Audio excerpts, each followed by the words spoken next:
Coming to America, Rethinking Professional Identity of Foreign-Trained Physical Therapists in the United States of America by Dr. Susan G. Klappa and Scott P. Klappa. Foreign-trained physical therapists, or FTPTs, help meet the demand of badly needed rehabilitation services in the United States and in other parts of the world. There is an ongoing discussion as to whether or not the use of FTPTs is an adequate and appropriate solution to meeting the demand for the void in rehabilitation services. Brain drain is a term used to describe the migration of trained professionals resulting in a loss of health workers from a given nation. It is caused by both push and pull factors. The pull factors include better salaries and working conditions, possible job satisfaction, and prospects for future education.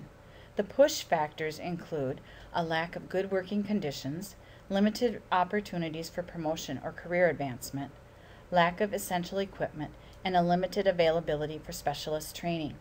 A balance must be met between saturating the market with too many physical therapists and protecting the public from improperly trained clinicians. Little research exists on the reality of foreign-trained PTs as they come to a new country and navigate the process for gaining licensure. During this time, FTPTs face much stress, disequilibrium, cognitive dissonance, and must reconcile their professional identity, whether they are successful or not in gaining licensure to practice physical therapy in the United States of America. The purpose of this study was to examine the lived experiences of foreign-trained PTs seeking licensure to practice in the United States. How does stress of this difficult process influence the health, wellness, and professional identity of these individuals? Finally, we will develop a model for resilience and hardiness during this time of disequilibrium. Our primary research questions are as follows. What is the lived experience of foreign-trained physical therapists seeking licensure to practice physical therapy in the United States? How do these professionals reconcile their professional identity when navigating the system of becoming licensed to practice in the United States? Finally, how does the outcome of gaining licensure or not gaining licensure influence the health, wellness, and identity of these individuals? A physical therapist's professional identity is formed through formal education, the profession's core values, and its code of ethics. Pictured on this slide is the model of wellness, which highlights 6 elements of wellness, including physical, social, psychological, spiritual, emotional, and intellectual, as the open end of a cone. Illness is depicted as the pointed end of the cone. This model does not fully conceptualize the situation faced by the physical therapists in this study during the time of disequilibrium and challenges faced when seeking their license to practice physical therapy in a new country. The biopsychosocial model challenges us to look more specifically at 3 interconnected domains of influence in regard to a person's ability to participate in one's life role. These 3 domains include biological, psychological, and sociocultural. Phenomenology and grounded theory were the research methods used to answer our research questions. Phenomenological research describes an experience rather than the characteristics of a group who have had that experience, thus providing a deeper understanding of the nature or meaning of our everyday experiences according to Van Manen. Phenomenology encompasses holism, embodiment, and culture. Holistic practice in and of itself is an important aspect of physical therapy, according to the American Physical Therapy Association core values. Grounded theory allows us to think more deeply about the everyday meanings we assign to a phenomenon and create a model to explain it. Before collecting our data, bracketing interviews were conducted to explore what our biases and expectations were with regard to the phenomenon we were studying. Semi-structured interviews were conducted with 12 foreign-trained physical therapists. After conducting each interview, transcripts were completed within 1 week in order to maintain the richness of the data. Phenomenological descriptions were completed within 2 weeks, and the summary was sent to each participant in order to member-check our data. This allowed the participants to determine if our interpretation of the interview matched the way they lived their experience.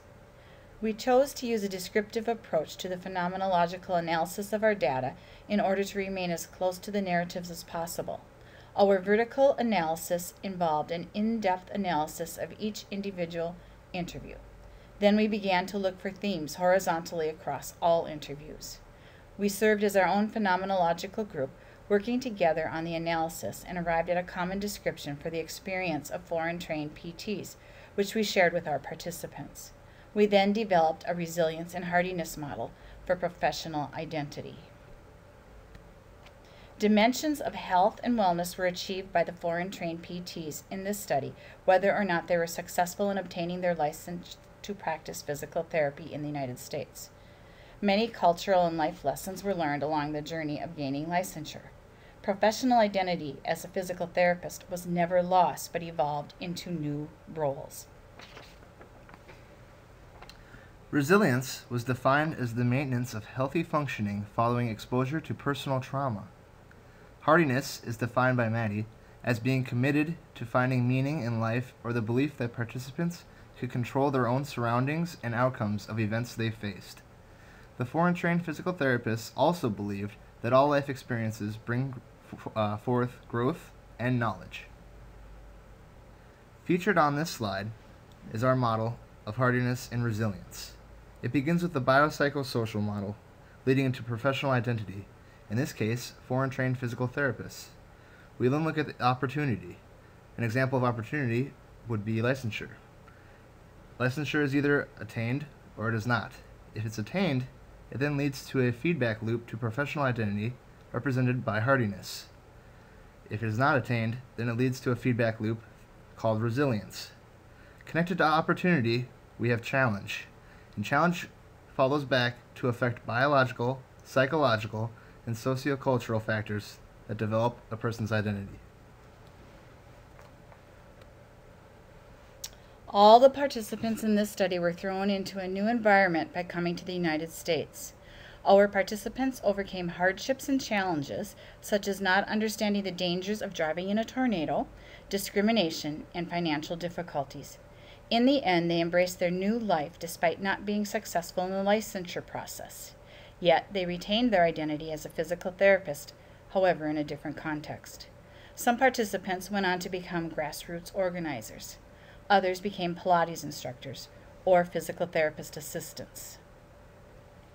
Resilience and hardiness were key factors in the participants' ability to thrive. By having the opportunity to share their lived experiences, our participants were able to reflect upon their feelings of frustration, isolation, fear, as well as their health and wellness before reaching peace of mind.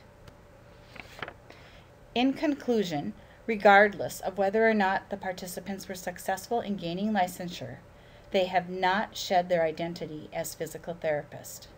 They achieved self-discovery, experienced continued learning, and became advocates for others. Through this process, they became global citizens.